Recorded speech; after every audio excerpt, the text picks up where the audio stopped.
Hello and good morning. The lighting in here is so terrible.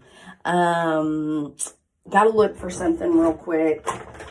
BB cream, always a plus. Okay, so I am about to go to the pharmacy to pick up a medication called Trintellix. It's a medication for major depressive disorder, but it's a new medication. I mean, it's been around since about 2016, but it doesn't have a generic. And it had to require PA, and my doctor did that, and I just called and they said that it was ready. I don't know how much the copay is going to be, but usually if it's a big copay, they'll mention it to me. They didn't say anything. So I'm hoping my insurance either pays for it or just charges me the regular copay. Okay, let's see. I'm excited about this medication.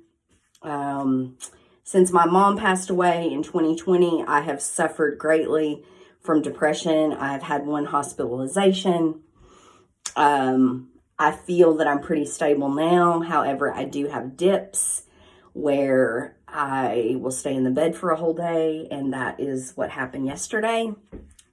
I did not go to work, and I stayed in bed the entire day. So, it's depressing when depression happens. It's not good as far as like when you wake up, or at least today when I'm getting up and trying to get around, I have so much to worry about that I didn't do yesterday. And really, it's not a lot, it's just like laundry and things that I need to take care of. But having depression, I've had anxiety my entire life. I don't know why my nose is itching so much. Okay, I've had anxiety for my entire life. Had my first panic attack when I was in my 20s, did not know what it was, went to the hospital, of course, thinking I was having a heart attack. If you've ever had a true panic attack, you know what that's like.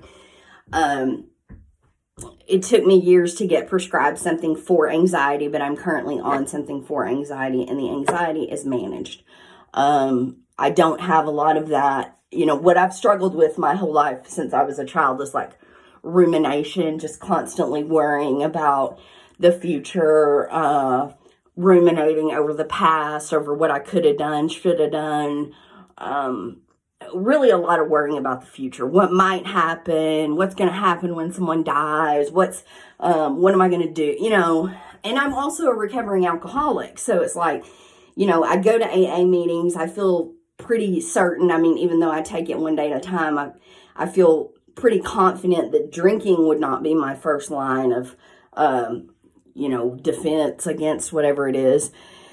But it just works, alcoholics don't like to feel any kind of discomfort, we like to feel elation. We like to feel this, I don't know. I was working as a counselor once, and the client's dad said to me, he said, I don't understand why, he was talking about the substance abuse clients. He said, I don't understand why they think that they're entitled to this euphoric feeling, you just have to be a human, and you don't get to feel euphoric all the time. And it was something that I thought, it stuck with me because, you certainly at the end of an addiction don't feel euphoric anymore.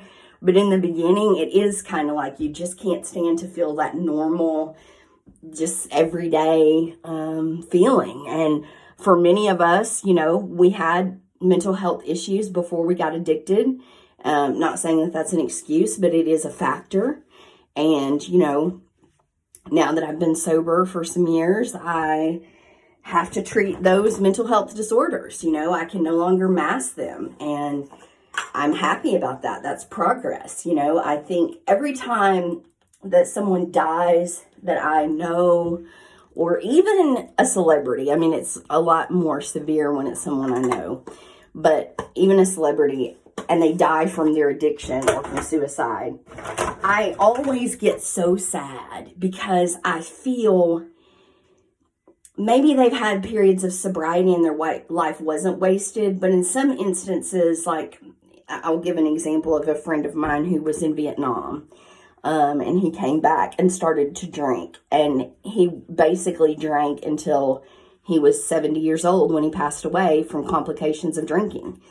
So it's like a whole life wasted by addiction. I've seen that more than once. And it makes me so sad. So I guess I say all that to say that even though life is not easy and I have to be on medication and I, go to therapy and go to AA meetings and do all these things to just function like a regular person, is actually worth it. I want my life to mean something. I am a therapist now. Well, I will be as soon as they give me my license, and I've done everything. I've passed the test as of February 12th. I got my master's degree in April. I just have to wait for the national scores to make it to the Arkansas board, and then I will be a therapist, under supervision, but still a therapist. I'll be a licensed associate counselor in the state of Arkansas. And believe me, that is hard to do. It's hard to get. And I try to remind myself that on the hard days. It's like, you have really done something, Heather. Like, you're not an idiot. You're a very smart person and you help a lot of people. And, just working at a bachelor's level, in the past, as I have done, working as a substance abuse counselor or whatever I was doing, I have helped people, and I think that that's what this life is about, is helping other people, and letting other people help you. So we'll see how this medication does. I'm hoping that it is good. And so I will follow up and let you know. Hope everybody has a good Saturday.